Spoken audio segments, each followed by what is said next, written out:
Sabi dito, self-protection is learning how to take a pause between what you feel and how you react.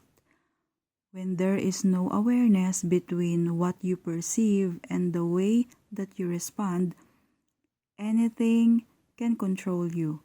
Practice the pause, widen the space between what you sense and what you do about it. Decide what's worth your energy because what you engage with is what you empower.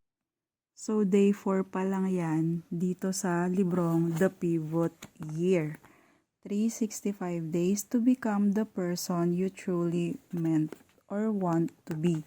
So ang naanuan ko dito sa day 4, kung sa tingin mo ay meron kang or napapaligiran ka or may nakakasalamuha kang tao na nakaka-drain ng energy mo, it's okay na mag-pause ka or umiwas, hindi mo kailangang pakisamahan yung mga tao na nakakaapekto sa energy mo or nadidrain ka.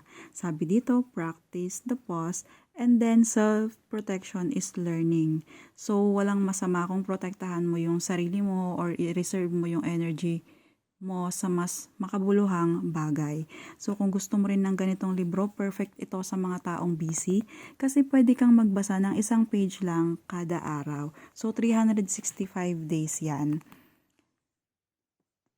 Lalagay ko yung link sa yellow basket kung gusto mo rin nito.